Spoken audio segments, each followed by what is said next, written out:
Hello guys, नमस्कार। मैं हूं अमित और स्वागत करता हूं आपके अपने परिवार अमित जीएस सेंटर में। दोस्तों, आज की इस वीडियो में हम पढ़ने वाले हैं जीके के मोस्ट इम्पोर्टेंट 20 प्रश्नों को, जो कि आपके एग्जाम की दृष्टि से काफ़ी इम्पोर्टेंट है। ये जो प्रश्न है एग्जाम्स में कई बार पूछे गए हैं, सो इन प्रश्नों को आप लोग अच्छे से तैयार कर लीजिएगा, याद कर लीजिएगा, ठीक है। अपने नोटबुक में लिख लीजिएगा। पीडीएफ भी मैं आपको प्रोवाइड करा दूंगा टेलीग्राम चैनल पे। टेलीग्राम चैनल का लिंक मैंने डिस्क्रिप्शन में दे रखा है, वहाँ से जाकर आप लोग टेलीग्राम चैनल को ज्वाइन कर लीजिएगा, वहाँ से आपको पीडीएफ मिलता रहेगा, ठीक है। तो आगे बढ़ने से पहले आप लोगों से एक रिक्वेस्ट है कि अभी तक आपने चैनल को सब्सक्राइब नहीं किया है तो चैनल को सब्सक्राइब कर लीजिए, नोटिफिकेशन बेल को भी प्रेस कर दीजिएगा ताकि हर एक मोस्ट इंपोर्टेंट वीडियो आप तक पहुंचे, ठीक है। तो चलिए शुरू करते हैं। आज का जो पहला प्रश्न है, उत्तर गुप्त युग में निम्न में से कौन सा विश्वविद्यालय प्रसिद्ध हुआ था, ठीक है। तो गुप्त काल में, ठीक है, एक विश्वविद्यालय था जिसका नाम है नालंदा, ठीक है। तो उत्तर गुप्त काल की अगर हम बात करें तो उत्तर गुप्त काल में नालंदा विश्वविद्यालय जो था वो काफ़ी प्रसिद्ध हुआ था, ठीक है। तो ऑप्शन नंबर 3 जो है यहाँ पे करेक्ट हो जाएगा, नालंदा विश्वविद्यालय। अगला प्रश्न देखते हैं, आयुर्वेद चिकित्सा का भगवान किसे कहा जाता है, ठीक है। आयुर्वेद चिकित्सा का, ठीक है ना। तो आयुर्वेद चिकित्सा का जो भगवान कहा जाता है वो कहा जाता है धन्वंतरी को, ठीक है। ऑप्शन नंबर 3 यहाँ पर करेक्ट है। धन्वंतरी जी को आयुर्वेद चिकित्सा का भगवान या जन्मदाता कहा जाता है, ठीक है। चलिए अगला प्रश्न देखते हैं, पहला ज्ञात गुप्त शासक कौन था, ठीक है। पहला ज्ञात गुप्त शासक कौन था? तो इसका जो राइट आंसर है वो है ऑप्शन नंबर 1 श्री गुप्त, ठीक है। ऑप्शन नंबर 1 यहाँ पर करेक्ट हो जाएगा। अगला प्रश्न है, इलाहाबाद के स्तंभ में किसकी उपलब्धियां उत्कीर्ण हैं, यानी कि लिखी हुई हैं वहाँ पे। तो किसकी लिखी हुई हैं? तो यहाँ पे ऑप्शंस देख लीजिए आप लोग, चंद्रगुप्त मौर्य है, समुद्रगुप्त है, विक्रमादित्य है, स्कंदगुप्त हैं। तो इसका जो राइट आंसर होगा ऑप्शन नंबर 2 हो जाएगा, समुद्रगुप्त को, ठीक है। समुद्रगुप्त की जो उपलब्धियां थी उनको वहाँ पर उत्कीर्ण किया गया है, वहाँ पे दर्शाया गया है, ठीक है। चलिए अगला प्रश्न देख लेते हैं, चीनी यात्री फायान किस गुप्त शासक के शासनकाल के दौरान भारत आया था, ठीक है। तो किसके शासनकाल के दौरान आया था वो? तो यहाँ पर ऑप्शन नंबर 3 जो है वो करेक्ट हो जाएगा, चंद्रगुप्त द्वितीय के। किसके? चंद्रगुप्त द्वितीय के शासनकाल में ये भारत आया था, ठीक है। अगला प्रश्न है, कवि कालिदास किसके राज्य कवि थे, ठीक है। किसके राज दरबारी कवि थे ये कालिदास, ठीक है। तो इसका जो राइट आंसर है वो है ऑप्शन नंबर 3 चंद्रगुप्त द्वितीय के। किसके? चंद्रगुप्त द्वितीय के दरबारी कवि थे या राज्य कवि थे कह सकते हैं, ठीक है। अगला प्रश्न है, भारतीय नेपोलियन की उपाधि किसे दी गई है, ठीक है।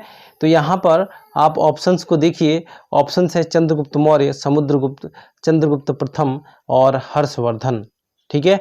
तो इसका जो राइट आंसर है ऑप्शन नंबर 2 समुद्रगुप्त है, ठीक है। समुद्रगुप्त को भारत का नेपोलियन कहा जाता है, ठीक है।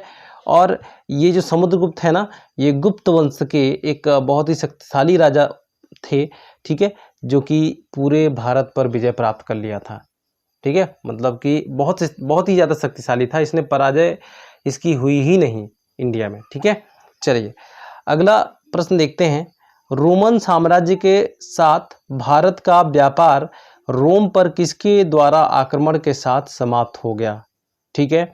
तो यहाँ पर ऑप्शन है अरबों के द्वारा, हंगेरियाइयों के द्वारा, हूणों के द्वारा और तुर्कों के द्वारा। तो इसका जो राइट आंसर है दोस्तों वो है हूणों के द्वारा, ठीक है। हूणों के द्वारा समाप्त हो गया था, ओके। चलिए अगला प्रश्न देखते हैं, आर्यभट्ट और बाराहमिहिर के सुविख्यात नाम किसके युग के साथ संबंधित है, ठीक है। तो इसका जो राइट आंसर है दोस्तों वो है गुप्त वंश के, ठीक है। किसके साथ संबंधित है? तो गुप्त वंश के साथ में संबंधित है। अगला प्रश्न है, हर्षवर्धन अपनी धार्मिक सभा कहाँ किया करते थे? तो हर्षवर्धन जो अपनी धार्मिक सभाएं किया करते थे वो किया करते थे इलाहाबाद में, जिसे अब हम प्रयाग कहते हैं, ठीक है। तो यहाँ पे जो राइट आंसर बनेगा वो है प्रयाग में, ठीक है। प्रयाग में किया करते थे, ठीक है। हर्ष द्वारा जो ये सभा आयोजित की जाती थी उसको क्या बोला जाता था उस समय? मोक्ष परिषद कहा जाता था। क्या कहा जाता था? मोक्ष परिषद कहा जाता था। अगला प्रश्न देखते हैं, निम्न में से किसकी रचना हर्षवर्धन ने नहीं की थी, ठीक है। यहाँ पर देखिए 4 ऑप्शंस दिए हुए हैं, इसमें से हमको बताना है कि यहाँ पर उनकी रचना नहीं है यहाँ पर, ठीक है, हर्षवर्धन की रचना नहीं है। तो यहाँ पे देखिए हर्षचरित जो है, ठीक है, हर्षचरित जो है इनकी रचना नहीं है। किनकी रचना है? बाणभट्ट जी की रचना है, बाकी इनकी रचनाएं हैं सारी, ठीक है। चलिए अगला प्रश्न देख लेते हैं। हर्ष द्वारा आयोजित कन्नौज सभा किसके सम्मान में की गई थी? ठीक है, तो यहाँ पर जो राइट आंसर है वो है ऑप्शन नंबर 3 हुएन सांग, ठीक है, इनके सम्मान में किया गया था, ठीक है। अगला प्रश्न देखते हैं। अमीबा में कुल कितने कोशिकाएं होती हैं? ठीक है, आपको पता ही होगा दोस्तों कि अमीबा एक कोशिकीय जीव है, ठीक है। क्या है? एक कोशिकीय जीव है, ठीक है ना। तो इसमें कोशिकाएं कितनी होंगी? इसमें फिर 2, 3 या 4 तो होंगी नहीं, ठीक है। एक कोशिकीय जीव है तो एक ही कोशिका होगी इसमें। तो यहाँ पे जो राइट आंसर बनेगा वो है 1, ऑप्शन नंबर 1। अमीबा में कुल एक कोशिका होती है, ठीक है। चलिए अगला प्रश्न है। नागालैंड भारत का विधिवत राज्य कब बना था? ऑप्शन से देखिए यहाँ पे 1963 में, 1964, 1965, 1966। तो इसका जो राइट आंसर है ये नागालैंड भारत का जो विधिवत राज्य बना था वो बना था 1963 में, ठीक है। 1 दिसंबर 1963 में बना था, ठीक है। चलिए अगला प्रश्न है। मुख्यमंत्री की नियुक्ति कौन करता है? ठीक है, बहुत ही सामान्य सा प्रश्न है लेकिन बहुत बार एग्जाम में पूछा जाता है, इसलिए मैंने इसको शामिल कर लिया है। मुख्यमंत्री की नियुक्ति कौन करता है? तो इसका जो राइट आंसर है दोस्तों राज्यपाल करता है। कौन करता है? राज्यपाल करता है। अगला प्रश्न देखते हैं। एक महान रोमानी नाटक कादम्बरी का लेखक कौन था? ठीक है, तो ये भी एग्जाम में बहुत बार पूछा गया है ना।